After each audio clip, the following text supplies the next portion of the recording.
Dr. K here. In the last video, we discussed the opening scene of Boethius' Consolation of Philosophy. We saw that he was in prison awaiting execution, and we were also introduced to Lady Philosophy and discussed some of the features that she has and thought a little bit about what those features may represent. In this video, what I want to do is discuss what I call philosophical psychotherapy, or Lady Philosophy's examination and diagnosis of Boethius. Remember, when she comes in there, she finds him in a sad state, and she thinks this is no way for him to be acting given the situation that he's in.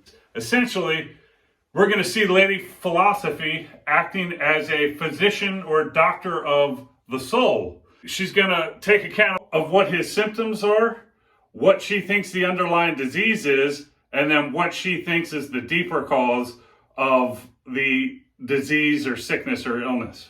Let's start with the symptoms.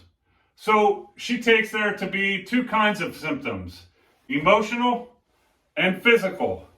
With respect to the emotional symptoms, she sees that Boethius is taken over by fits of grief, wrath, and anguish. Remember that he was the right-hand man of the Ostrogothic king Theodoric, who ruled over part of the Roman Empire. He was well off, his sons were well off, and eventually he fell out of favor with Theodoric and was charged with treason and sentenced to death. And we find him in the opening scene of the Consolation very sad and upset about the situation that he's in, such that he's suffering fits of grief, wrath, and anguish. When it comes to the physical symptoms, he's what we could call physically depressed, right? He's lethargic, laying in bed, he's weeping, just down in the dumps. So he's manifesting emotional symptoms and physical symptoms. Now, what Boethius takes to be underlying the emotional and physical symptoms, and what we could say she's really diagnosing as the sickness or illness that he's suffering, it's a set of beliefs, right? So what is causing the emotional and the physical symptoms that he's suffering? It's this set of beliefs. The first one, Boethius believes he's been banished and robbed of all his possessions. 2, he believes the wicked and criminal have power and happiness. And 3, he believes that the ups and downs of fortune happen haphazardly. The world is not just, and especially it's not just to him. All is lost in the way that he's seeing it. And hence, this is causing his emotional state and his physical state. Essentially, we could look at the sickness or illness that she diagnoses him as suffering from as a set of false beliefs. This is what she wants to hold. And then she also says something about why she thinks Boethius contracted this sickness or illness. And we can look at that over here in the list of causes.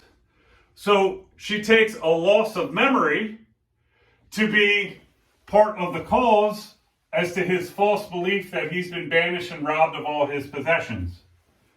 Number 2, she takes ignorance about the end and purpose of things to be the deeper cause of Boethius believing the wicked and criminal have power and happiness. And she takes again him to have forgotten the means by which the world is governed, and this to be the deeper cause of the false belief in 3, namely that the ups and downs of fortune happen haphazardly. And so if we want to think about all these together, what really is the deeper cause of the false beliefs? We could summarize it in saying amnesia and ignorance. So if we're looking at the causal chain, we have amnesia and ignorance, which lead to false beliefs, which lead to the emotional and physical symptoms. Interestingly, she also talks about the emotional symptoms as a fever of emotional distraction, right? So he's got a fever, a specific kind, one of emotional distraction. So it's not just that there is simply a causal chain from here to here to here and here. Perhaps that could be initially the way his disorder and symptoms started.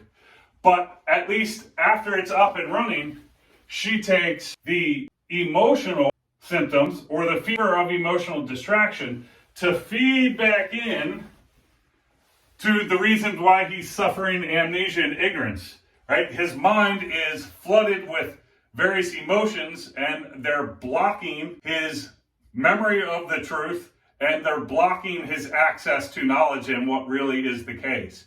So it's kind of this feedback loop. As I say down here, Lady Philosophy says the emotions feed back in as causes to further delude the mind. And one more thing, I framed the sickness or the illness that he's suffering here as being one essentially as having a bunch of false beliefs. And then we looked at the deeper causes of these. Another way we could look at her diagnosis is more broadly or more globally. It may be better said that really when we're looking at what the sickness is, it's both of these together. So it's what I have under the causes box and the sickness or illness box. So as I say here, more broadly, the sickness is, as she says, a deluded mind. And that's a mind that's plagued by forgetfulness, ignorance, and false beliefs. So given what the sickness and illness is, what might seem to be the correct prescription?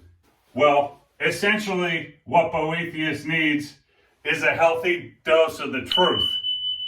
And what Lady Philosophy is going to purport to do throughout the rest of the dialogue is treat Boethius with the truth. So in this video, we talked about Lady Philosophy's examination and diagnosis of Boethius. In the next video, we're going to look at 3 arguments which Lady Philosophy advances, which purport to show that good fortune is not the source of true happiness. I'll see you in the next video. Dr. K out.